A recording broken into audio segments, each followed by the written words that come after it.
Welcome to stock study market অ্যানালিসিসের নতুন ভিডিওতে আপনাদের সবাইকে স্বাগতম। এই ভিডিওতে আমরা ডিসকাস করব নেক্সট উইকের জন্য Nifty, bank Nifty, fin Nifty, mid cap ইন্ডেক্সের ইম্পর্টেন্ট লেভেল কী থাকবে এবং সেক্টর ওয়াইজ যদি আমরা দেখি কোন সেক্টর এখানে পারফর্ম করতে পারে এবং দু একটি স্টক নিয়েও আমি ডিসকাশন করবো যে স্টকগুলি একটা ভালো লাগছে এখান থেকে স্টকগুলিতে মুভমেন্ট আসতে পারে। তো প্রথমেই দেখে নিই যে যদি আমরা নিফটির মুভমেন্ট দেখি লাস্ট দিন গত শুক্রবার মার্কেটে নিফটির কিন্তু সেরকম কোনো বড় মুভমেন্ট হয়নি। উপরের দিকে আমাদের যে লেভেল ছিল যে 23,000-এর লেভেল মার্কেট দেখাবে, কিন্তু 23,025 এই লেভেলের উপরে নিফটিতে আমরা লং ট্রেড নিতে পারবো যদি লেভেলের উপরে সাস্টেন করে বাজার। বাট আমরা লাস্ট দিন দেখেছিলাম বাজারের যে হাই তৈরি করেছে, কিন্তু যদি হাই দেখেন আপনি, এটা 23,026 বাজার এখানে হাই তৈরি করেছে এবং বাজার এই লেভেলের মধ্যে কিন্তু এখানে টাইম কাটিয়ে নিচের দিকে এখানে ফল এসছে।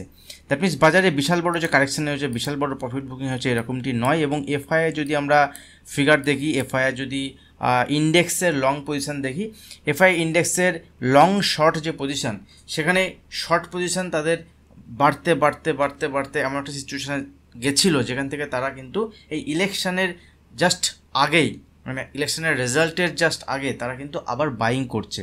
এবং দেখুন যে এফআইআই উপরের লেভেল থেকে সেল করতে করতে এরকম জায়গায় এসেছিলো এবং তারা একদম বাজারের টপে বাইং করছে, এটা জাস্ট ছলনাও হতে পারে। ছলনা মানে এরকম ব্যাপার যে এই জায়গায় দেখাচ্ছে যে আমরা বাই করছি, বাট বাই করা মানে এরকম নয় এখানে তারা এখান থেকে মার্কেট যে 10%, 15% উপরের দিকে মুভমেন্ট হতে পারে। অলওয়েজ মাথায় রাখবেন যখন মার্কেটে আপনি বাইং সাইডে ট্রেড করবেন, সেটা হতে পারে ইন্ট্রাডে, সেটা হতে পারে পজিশনাল, সেটা হতে পারে সুইং, যে কোনো কেসে, বা সেটা হতে পারে ইনভেস্টমেন্টের ক্ষেত্রে তো সবসময় লোয়ার লেভেলে বাই করা উচিত। বাট কখনো কখনো আমরা ব্রেকআউট লেভেলে বাই করি, বাট ব্রেকআউট লেভেলে বাই করলেও আপনার বাই অন ডিপ, মানে ডিপ যখন আসবে মার্কেটে, বাইং সাইডে যখন আপনি ট্রেড করবেন অলওয়েজ নিচেতে আপনি ভালো বাইং পাবেন। বাট এই এফআইআই এরা সবই জানে, কিন্তু এরা কেন টপে বাই করছে? আমরা এফআইআই বাইং কবে দেখেছিলাম? লাস্ট দিন আমরা এই ক্যান্ডেল দেখেছিলাম এফআইআই বাইং। তার আগে পর্যন্ত এই যে মার্কেটে এতটা মুভমেন্ট হয়েছে, এখানে এফআইআই বাইং ছিল না। তাহলে অ্যাকচুয়াল ঘটনাটা কী? দেখুন সময় বলবে, বাট এই সিচুয়েশানে আমাদের মেন ব্যাপার হচ্ছে বাজারে যখন আমরা কাজ করছি আমরা যাতে ফেসে না যাই। বাজারে যদি আমরা ফেসে যাই সেক্ষেত্রে আমাদের যদি পয়সা এখানে লোকসান হয়ে যায়, সেটাই সবথেকে বড় চিন্তার ব্যাপার। আদারওয়াইজ কিন্তু এখানে টুকটাক ট্রেড সেট আপ থেকে ট্রেড করাটাই ভালো হবে। তো এফআইআই এখানে বাই করছে, তারা যদি আমরা দেখি তারা এই সব জায়গাতে সেল করেছে, নিচে এসে আবার উপরে গেছে, এখানেও তারা সেলিং ফিগার। কিন্তু হঠাৎ করে এমন কি হলো যে এই লেভেলে এসে তারা বাইং করছে? কারণ তাদের যে সেলিং ফিগার, সেই সেলিং ফিগারটা বাড়তে বাড়তে এমন একটা সিচুয়েশানে চলে এসেছিলো যেখান থেকে তাদেরকে বাইং করতে হবে। ইলেকশনের প্রাককালে, ইলেকশন রেজাল্টের প্রাককালে দেখছে যে বাজারে কিন্তু বাইং হচ্ছে এবং রিটেল পার্টিসিপেশন বা অন্য যারা পার্টিসিপেট তারা বাই করছে, সেই জন্য তাদের যে শর্ট পজিশন তারা ক্লোজ করে কিছু বাইং পজিশন করছে। এবং যদি তারা বাইং পজিশন উপরের দিয়ে করতে পারে, সেখানে আবার তারা পুনরায় বড় কোয়ান্টিটিতে সেলিং পজিশনও করতে পারবে আগের দিন। ব্যাপারটা কতটা বোঝাতে পারলাম জানি না, বাট ব্যাপারটা এরকমই যেমনটি আমি আপনাদের সঙ্গে বোঝানোর চেষ্টা করলাম। লেটস সি মার্কেট কী হয়। বাট ইম্পর্টেন্ট লেভেল কী থাকবে আগামী দিনে, মার্কেটের ইম্পর্টেন্ট ট্রেড প্ল্যান কী থাকবে। নিফটি যদি দেখি, নিফটি এখানে দেখুন এখান থেকে নিফটিতে বিশাল বড় কারেকশন হবে এরকম নয়। এখানে যে লেভেলটা নিফটিতে ছিল নিচের দিকে যদি আমরা দেখি, নিচের দিকে হচ্ছে 22,800 লেভেল, কোনো চেঞ্জ নেই। এই লেভেল পর্যন্ত যদি আসে, ছোটোখাটো ডিপ আসে, এই লেভেল পর্যন্ত আমার বাই অন ডিপ স্টাডি থাকবে। নিচের দিকে 22,800 এখন আমার সাপোর্ট লেভেল থাকবে। এই লেভেল কাছ থেকে রিভার্সাল নিয়ে বাজারে আবার উপরের দিকে এখান থেকে যদি মুভমেন্ট হয়, সেক্ষেত্রে 23,250 থেকে 23,300 পর্যন্ত টার্গেট কিন্তু এই উইকে বাজার দেখাতে পারে। যদি নিচে আসে তো ভালো, যদি না আসে সেক্ষেত্রে 23,025 মানে 23,025, 23,025 উপরে যদি বাজার সাস্টেন করতে স্টার্ট করে, সেক্ষেত্রে উপরের দিকে 23,100, 23,150 এবং 23,250 পর্যন্ত টার্গেট হতে পারে। তো সেক্ষেত্রে উপরের দিকে কোন সেক্টরের পারফরমেন্স দেখাতে পারে? নাম্বার 1 সেক্টর হচ্ছে আইটি সেক্টর, এখানে পারফর্ম করতে পারে। নিফটির কন্ট্রিবিউশন যেখানে বেশি থাকবে, কারণ ব্যাঙ্ক নিফটি কন্ট্রিবিউট না করলেও আমরা দেখেছি এই জায়গাতে কিন্তু নিফটিতে আইটি সেক্টরে কিছুটা কন্ট্রিবিউশন এসেছিলো, বাট আইটি সেক্টরের উপরের দিকে হেভি কন্ট্রিবিউশন আসছে না, কারণ আইটি সেক্টর লোয়ার লেভেলে আছে। লোয়ার লেভেল থেকে যখনই কোনো সেক্টরকে পারফর্ম করতে হয়, সেক্ষেত্রে মাল্টিপল রেজিস্ট্যান্স লেভেল থেকে ফেস করতে হয়। আমি আগেও আপনাদের সঙ্গে ডিসকাস করেছি। বাট ব্যাঙ্কিং সেক্টরের স্টকগুলো যদি আমরা দেখি, ব্যাঙ্ক নিফটিও যদি প্রথমে দেখে নিই, দেখুন ব্যাঙ্ক নিফটির ক্ষেত্রে সিচুয়েশানটা একটা উইকলি ক্যান্ডেল ব্যাঙ্ক নিফটি, ঠিক আছে, এটা উইকলি ক্যান্ডেল এবং ব্যাঙ্ক নিফটি উইকলি চার্ট এবং ব্যাঙ্ক নিফটি একটা ট্রেন লাইনের মধ্য দিয়ে চলছিল। যখনই নিচের দিকে ট্রেন লাইনের কাছে এসছে ব্যাঙ্ক নিফটি, এখানে সাপোর্ট নিয়েছে, দেখুন এখানে সাপোর্ট নিয়েছে, এখানে সাপোর্ট নিয়েছে, এখানে সাপোর্ট নিয়েছে, এখানে সাপোর্ট নিয়েছে, তো মাল্টিপল টাইম সাপোর্ট নিয়েছে। যতক্ষণ এই trend line bank nifty break না করছে তখন পর্যন্ত বড় কোনো ফল ব্যাঙ্ক নিফটিতে নেই, এটা আগেও আমি ডিসকাস করেছি। এবং দেখুন ওয়ান ডে চার্টে যদি আমরা দেখি, ওয়ান ডে চার্টে ব্যাঙ্ক নিফটি এই ট্রেন লাইনকে সুন্দরভাবে ফলো করছে এখানে, এবং ট্রেন লাইনের কাছে এসে এখানে টাইম কাটিয়েছে, সময় কাটিয়েছে, বেশ কয়েকদিন টাইম স্পেন্ড করেছে, করার পরে এই লেভেল থেকে একটা ব্রেকআউট আমরা বলতে পারি, রেঞ্জ ব্রেক করেছে এখান থেকে। এই ব্যাঙ্ক নিফটি এখান থেকে উপরের দিকে মুভমেন্ট কিন্তু এখনও 1000 পয়েন্ট দেখাতে পারে এবং এই 1000 পয়েন্ট লেভেলও পার করতে পারে, যেখানে 50,000-এর লেভেল, অলমোস্ট 50,000 বলবো, 50,000 যদিও বা যায়নি, তো 50,000-এর 49,970-র কাছাকাছি থেকে এখান থেকে রিজেকশন এসেছিলো, যেখান থেকে টাইম স্পেন্ড করেছে। আবার এখানে ব্যাঙ্ক নিফটি 48,970, অলমোস্ট 49,000-এর কাছাকাছি এখন ট্রেড করছে। তাহলে এখান থেকে যদি ব্যাঙ্ক নিফটি দেখেন, ব্যাঙ্ক নিফটি যদি কয়েকটি স্টক দেখেন, তাহলে ব্যাঙ্ক নিফটি কিন্তু এখান থেকে এই 1000 পয়েন্টের মুভমেন্ট দেখাতে পারে। সেক্ষেত্রে ব্যাঙ্ক নিফটি যদি এই 1000 পয়েন্টের মুভমেন্ট দেখায়, তাহলে তার রিফ্লেকশন আমরা নিফটিতেও দেখতে পারবো, নিফটিতে আমরা তার রিফ্লেকশনও দেখতে পারবো যদি ব্যাঙ্ক নিফটির মুভমেন্ট হয়, কারণ ব্যাঙ্কিং সেক্টর যে স্টকগুলো আছে তাদের ওয়েটেজ কিন্তু নিফটিতেও আছে। তো সেক্ষেত্রে আমাদের ইম্পর্টেন্ট লেভেল কী থাকবে, তো ব্যাঙ্কিং সেক্টরের কয়েকটি স্টক যদি আমি আপনাদেরকে দেখাই, ব্যাঙ্কিং সেক্টরের কয়েকটি স্টক যদি আমি এখন দেখি, সেক্ষেত্রে দেখুন হেভিওয়েটের যে ব্যাঙ্কিংগুলো আছে তার মধ্যে এইচডিএফসি ব্যাঙ্কের, দেখুন এখান থেকে একটা লোয়ার লেভেল থেকে যদি আমরা দেখি, এইচডিএফসি ব্যাঙ্ক লোয়ার লেভেল থেকে একটা মুভমেন্ট দেখাচ্ছে, তারপরে এইচডিএফসি ব্যাঙ্ক এখান থেকে একটা ব্রেকআউট দিয়েছে। তো লেটস সি এইচডিএফসি ব্যাঙ্কে যদি এখান থেকে মুভমেন্ট হয়, কারণ উপরের দিকে এই জায়গাটা আবার মাল্টিপল রেজিস্ট্যান্স লেভেল, দেখুন এখানে সাপোর্ট ছিল, ঠিক আছে, এই লেভেল ব্রেক করেছিল, ব্রেক করার পরে এখানে এখন রেজিস্ট্যান্স লেভেল, তো এই লেভেল যদি এইচডিএফসি ব্যাঙ্ক ব্রেক করে এখান থেকে, দেন উপরের দিকে এইচডিএফসি ব্যাঙ্কের 1580 থেকে 1600 টার্গেট পর্যন্ত দেখাতে পারে। এইচডিএফসি ব্যাঙ্কে যদি এখানে এই মুভমেন্টটা হয়, তাহলে কিন্তু ব্যাঙ্ক নিফটি র্যালি করবে। লাস্ট দুদিন এইচডিএফসি ব্যাঙ্কের পজিটিভ সাইডে মুভমেন্ট হয়েছে। সঙ্গে সঙ্গে অ্যাক্সিস ব্যাঙ্ক তো আমি আপনাদের সঙ্গে শেয়ার করেছি আগেই অ্যাক্সিস ব্যাঙ্কে, এবং অ্যাক্সিস ব্যাঙ্কের দেখুন এখান থেকে যে লেভেল থেকে আমি শেয়ার করেছিলাম, লেভেল ব্রেকআউট হওয়ার পরে লাস্ট দিন অ্যাক্সিস ব্যাঙ্কের একটা মুভমেন্ট দেখিয়েছে এবং অলমোস্ট ব্রেকআউট লেভেলের কাছে আছে, বাট ক্লোজিং যদি দেখি অ্যাক্সিস ব্যাঙ্কের ক্লোজিং কিন্তু এখন অল টাইম হাইতেই ক্লোজিংয়ে আছে। দেখুন বাকি ব্যাঙ্কের ক্ষেত্রে যদি দেখি অল টাইম হাইতে ক্লোজিং কিন্তু কোনো ব্যাঙ্ক এই মুহূর্তে নেই, যে হেভিওয়েটের যে ব্যাঙ্কিংগুলো আছে তার মধ্যে অ্যাক্সিস ব্যাঙ্কের ক্লোজিং যদি আমরা দেখি, অ্যাক্সিস ব্যাঙ্ক যেখানে ক্লোজ হয়েছে সেটা কিন্তু all time high, that means এই অ্যাক্সিস ব্যাঙ্ক কিন্তু স্ট্রেংথ অনেক বেশি, তো এই স্টকটার দিকে নজর থাকবে। আর সঙ্গে যদি আমরা এখানে ইন্দাসিন ব্যাঙ্ক দেখি, ইন্দাসিন ব্যাঙ্কের লোয়ার লেভেল থেকে, দেখুন লোয়ার লেভেলে আছে, বাট লোয়ার লেভেল থেকে এখান থেকে একটা রেঞ্জ ব্রেক করেছে। ইন্দাসিন ব্যাঙ্কের খুব বেশি ওয়েটেজ নেই ব্যাঙ্ক নিফটিতে, 5% মতো ওয়েটেজ আছে, তো তবুও এই ব্যাঙ্কে কিন্তু একটা পজিটিভ সাইডে মুভমেন্ট দেখাতে পারে। সঙ্গে এখানে আইসিআইসিআই ব্যাঙ্কে একবার অবজার্ভ করবো, আইসিআইসিআই ব্যাঙ্কের 25% আর এইচডিএফসি ব্যাঙ্কের মোর দ্যান 27%, প্লাস অ্যাক্সিস ব্যাঙ্কের মোর দ্যান 10%, তো এখানে তো 70-80% হয়ে গেল ইন্দাসিন ব্যাঙ্ক।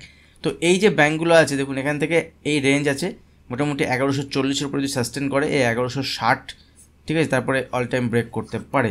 তো যদি এই ধরুন আইসিআইসিআই ব্যাঙ্ক, ধরুন এইচডিএফসি ব্যাঙ্ক, ধরুন এখানে অ্যাক্সিস ব্যাঙ্ক তো সব থেকে ভালো লাগছে এখানে আমার, অ্যাক্সিস ব্যাঙ্ক আমি আগেও আপনাদের সঙ্গে ডিসকাস করেছি, এই তিনটে ব্যাঙ্ক যদি ভালো পারফর্ম করে, সঙ্গে যদি এখান থেকে ইন্দাসিন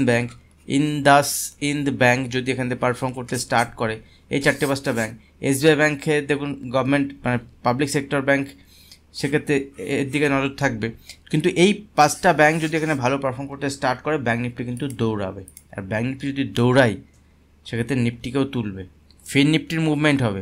ফিন নিফটিও যদি আমি লেভেল দেখি, ফিন নিফটিও কিন্তু ম্যাক্সিমাম এইসব স্টকগুলো কিন্তু তার কন্ট্রিবিউশন সব থেকে ফিন নিফটিতে বেশি। আর সঙ্গে সঙ্গে বাজাজ ফাইন্যান্স বা কিছু এইচডিএফসি লাইফ, কিছু স্টক আছে যেগুলো ইন্স্যুরেন্স সেক্টর থেকে বা নন ব্যাঙ্কিং ফাইন্যান্স কোম্পানি আছে, তারাও নেক্সট উইকে একটা পারফর্ম দেখাতে পারে। যদি এই স্টকগুলো পারফর্ম করে সেক্ষেত্রে ব্যাঙ্ক নিফটিতে মুভমেন্ট আসতে পারে। ওভারঅল ফিনান্সিয়াল সেক্টর যেটা আছে, যেটা নিফটি ফিনান্স বা নিফটি ব্যাঙ্ক, এই দুটো সেক্টরে একটা ভালো মুভমেন্ট আসতে পারে, তো সেদিকে নজর থাকবে। আইটি স্টক ঠিকঠাক লাগছে, আইটি স্টকের একটা মুভমেন্ট আসতে পারে, কারণ আইটি স্টক লোয়ার লেভেল থেকে যখন উপরে যাচ্ছে সেক্ষেত্রে অনেক বাধা বিপত্তি থাকে, নিচে থেকে যখন উপরে যেতে হয় অনেক বাধা বিপত্তির মধ্য দিয়ে তাকে যেতে হয়, তো সেরকমই সিচুয়েশান।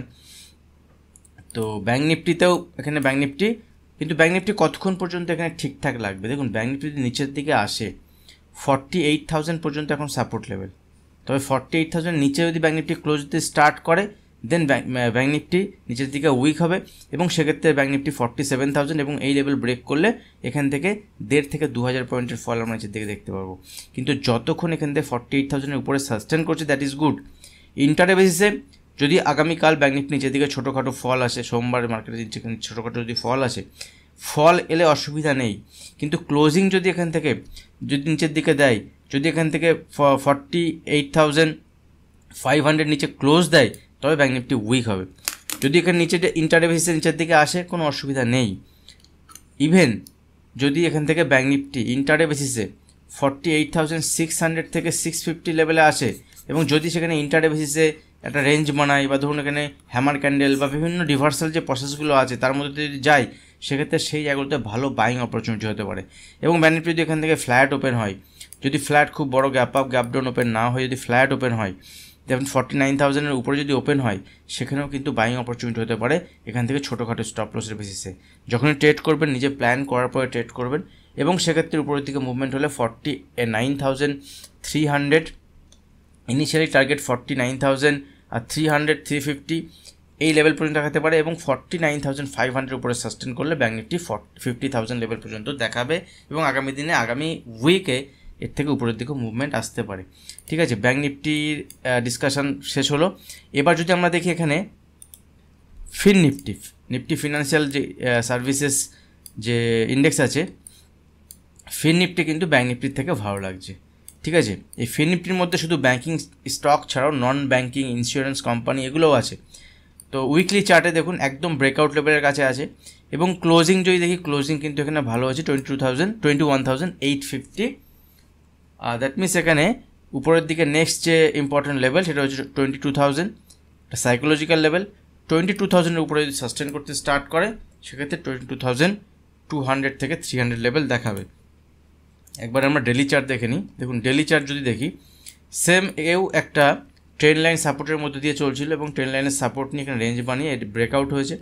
তো আগামীকালের জন্য দেখুন উপরের দিকে যে লেভেল ইম্পর্টেন্ট সেটা হচ্ছে 22,000-এর লেভেল এখন আমার ইম্পর্টেন্ট।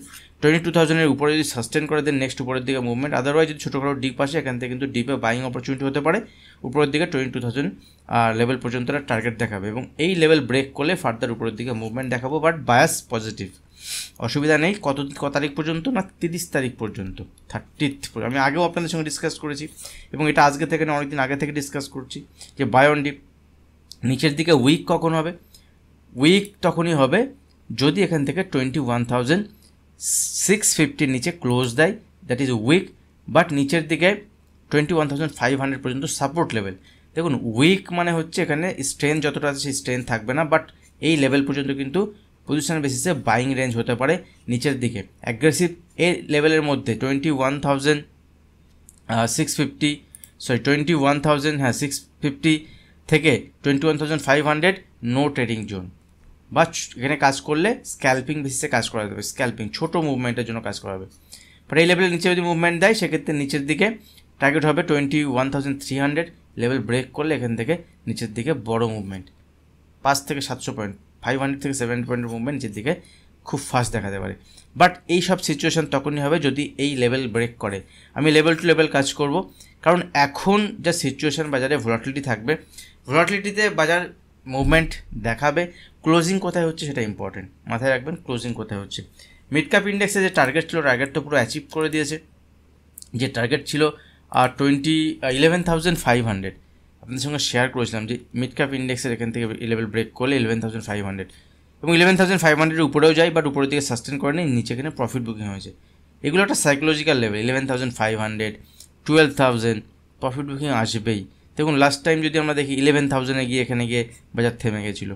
ঠিক আছে, এই জায়গাতে দেখুন এখান থেকে ফল এসেছিলো, বাট এখান থেকে যে বিশাল বড় ফল আসবে এরকমটি নয়। মিড ক্যাপ ইন্ডেক্সে যদি ফল আসে, আমরা যেটা দেখছিলাম লাস্ট 4-5 দিন যে ট্রেন্ড আমরা ফলো করছি, যে নিচে এলে বাইং হচ্ছে, নিচে এলে বাইং হচ্ছে, নিচে এলে বাইং হচ্ছে, same situation. But mid cap Nifty বা মিড ক্যাপ ইন্ডেক্স সিলেক্ট যে ইন্ডেক্স আছে তার ক্ষেত্রে যদি আমরা দেখি উইকলি ক্যান্ডেল, দেখুন উইকলি ক্যান্ডেলে কোথাও কোনো সমস্যা নেই। সাপোর্ট লেভেল হচ্ছে 21,000 এটা 11,200, এই মুহূর্তে 11,200 11,100 হচ্ছে আমার সাপোর্ট লেভেল, অনেকটা দূরে। যদি উপর থেকে দেখি 300-350 পয়েন্ট দূরে। যদি নিচে কোনো ডিপ আসে, ডিপ এলে এখানে 11,200-250 পর্যন্ত এখন ঠিক আছে, অসুবিধা নেই। যদি 11,250 নিচে সাস্টেন করতে স্টার্ট করে উইক হবে, সেক্ষেত্রে সেলিং সাইডে প্ল্যান করা যেতে পারে। এখানে উপরের দিকে যদি মুভমেন্ট হয়, মুভমেন্ট উপরের দিকে প্লে তখনই করা যাবে যদি উপরের দিকে 11,550 উপরে সাস্টেন করে, অথবা নিচের দিকে ছোটো করে ডিপ আসার পরে যদি কোনো রিভার্সাল সাইন দেখায়, সেটা হতে পারে 11,400 11,350। ইন্টারডে বেসিসে যেমনটি সিচুয়েশান তৈরি হবে তার বেসিসে এখানে ট্রেড প্ল্যান করা যেতে পারে। আর ইন্টারডে বেসিসে যদি আপনি আপনার সঙ্গে যুক্ত হতে চান, সেক্ষেত্রে ভিডিও নিচে ডেসক্রিপশন বক্সে আপস্টক্সের অ্যাকাউন্ট ওপেনিং লিঙ্ক থাকবে বা অ্যালাইস ব্লুর অ্যাকাউন্ট ওপেনিং লিঙ্ক থাকবে। এই দুটোর মধ্যে যে কোনো একটাতে অ্যাকাউন্ট ওপেন করে যদি আপনি অপশনে ট্রেড করেন, সেক্ষেত্রে প্রিমিয়াম গ্রুপে যেখানে আমি অ্যাক্টিভ থাকি ইন্টারডেতে, আপনি সেখানে অ্যাক্সেস পেয়ে যাবেন, জয়েন হতে পারবেন। ওখানে আমি বিভিন্ন ডিসকাশন ইন্টারডে বেসিসে কোথায় কী সিচুয়েশান তৈরি হচ্ছে, কীভাবে আমি ট্রেড প্ল্যান করছি, এগুলো ডিসকাশন করতে থাকি। বিভিন্ন স্টকের সুইং পজিশনাল কীভাবে সেট আপ তৈরি হচ্ছে সেগুলো আমি ডিসকাশন করতে থাকি, কারণ ডাইরেক্ট কোনো বাইং সেলিং রিকমেন্ডেশন ওইভাবে থাকে না। আপনি যদি মোটামুটি মার্কেটে কাজ করেন, প্রিভিয়াস 6 মাস 1 বছর যদি কাজ করতে পারেন, যদি মোটামুটি মার্কেটকে বোঝেন, আপনি কাজ করতে পারবেন। স্টক যদি দেখি, স্টক আমি বেশি আপনাদের বলবো না, কয়েকটি স্টক ডিসকাশন করলাম ব্যাঙ্কিং সেক্টরে। এছাড়াও যদি এখানে একটা স্টক দেখি, সেটা হচ্ছে এনটিপিসি। কিছু স্টক আমি আগে আপনাদের সঙ্গে শেয়ার করেছি, সেই স্টকগুলো থাকবে সঙ্গে। এখানে যদি এনটিপিসি স্টকটি দেখি, দেখুন ব্রেকআউট লেভেলের কাছে ট্রেড করছে, কিন্তু স্টকটি দেখুন মাথায় রাখবেন, এই সপ্তাহ যেটা আছে, এই সপ্তাহ হচ্ছে monthly expiry, most probably 30th মানে 30শে মে মান্থলি এক্সপায়ারি। তো সময় বেশি দিন নেই, কালকে 17, 27, 28, 29, 30, বেশি দিন নেই, 3-4 দিন সময় আছে। তো এই যে স্টকগুলো বলছি, স্টকগুলোতে ধামাকা মুভমেন্ট আসতে পারে। ধামাকা মুভমেন্ট কোন দিকে? যদি এখানে ঠিকঠাকভাবে মুভমেন্ট হয়, অপশানে যারা কাজ করেন সেক্ষেত্রে এই স্টকগুলো নজরে রাখতে পারেন। না হলে আপনি সুইং পজিশনাল কেসেও কিন্তু খুব ভালো কাজ করে। আপনারা দেখবেন যে প্রিভিয়াস টাইমে যে স্টকগুলো আমি আপনাদের সঙ্গে শেয়ার করেছি, যদি আপনি একটুখানি অ্যানালিসিস করেন, একটুখানি যদি ঠিকঠাকভাবে সেখানে সেট আপ দেখেন, যদি স্টপ লস ট্রিগার হয়, 2-1টাতে স্টপ লস ট্রিগার হবে, অসুবিধা নেই। স্টপ লস ট্রিগার হলে 2%, 3% ম্যাক্স টু ম্যাক্স, তার বেশি নয়। বা যখনই টার্গেট অ্যাচিভ হবে, সেক্ষেত্রে কিন্তু মিনিমাম 5%, 10%, 20%, 30%, ইভেন 70-80% পর্যন্ত এরকমও কিন্তু রেকর্ড আছে। আপনি গিয়ে চেক করতে পারেন যে কিছু কিছু স্টকে দেখতে পারেন। আমি নাম বলে দিচ্ছি, যেমন হ্যাভেলস, হ্যাল, এছাড়াও অনেক স্টক আছে যে স্টকগুলো আপনারা যারা ভিডিও দেখছেন তারা জানেন। তো আপনার একটুখানি অ্যানালিসিস করতে হবে, অ্যানালিসিস করার পরে সঠিক স্টপ লস ইউজ করে সেখানে আপনাকে কাজ করতে হবে। কোনো বাইং সেলিং রিকমেন্ডেশন তো আমি করি না, আপনার অ্যানালিসিস আপনি নিজে করার পরে ট্রেড সেট আপ দেখবেন। আমি just analysis purpose, learning purpose, educational purpose আপনাদের সঙ্গে শেয়ার করতে থাকি। তো এই স্টকটিতে মাথায় রাখবেন যে গতকাল যে মুভমেন্ট দিয়েছে স্টকটি উপর নিচে, এটাকে জাস্ট মার্ক করে নিন। যদি স্টক নিচে আসে, যদি ছোটোখাটো রিস্ক নিতে পারেন এখান থেকে, এই যে লো আছে, এই দিনের যে লো আছে এখানে 368, এই 368 বা 370 কাছাকাছি যদি কোনো রিভার্সাল দেখায়, সেক্ষেত্রে ছোটোখাটো কোয়ান্টিটিতে বাইং অপরচুনিটি হতে পারে। ভালো বাইং তখনই হবে যদি 378 বা 380-র উপরে সাস্টেন করে স্টক 390, 395 পর্যন্ত টার্গেট দেখাতে পারে। 2-4 দিনের মধ্যে, এই এক্সপায়ারির মধ্যে এই ঘটনাটি ঘটবে। আর যারা ভিডিও দেখছেন, যারা ভিডিও ভালো লাগলে অবশ্যই ভিডিওতে লাইক করবেন, কমেন্ট করবেন, পারলে শেয়ার করবেন। যারা এখন চ্যানেল সাবস্ক্রাইব করেননি, চ্যানেল সাবস্ক্রাইব করে বেল আইকন প্রেস করবেন। আজ ভিডিও এখানে শেষ করছি, দেখা হবে নেক্সট ভিডিওতে। ধন্যবাদ।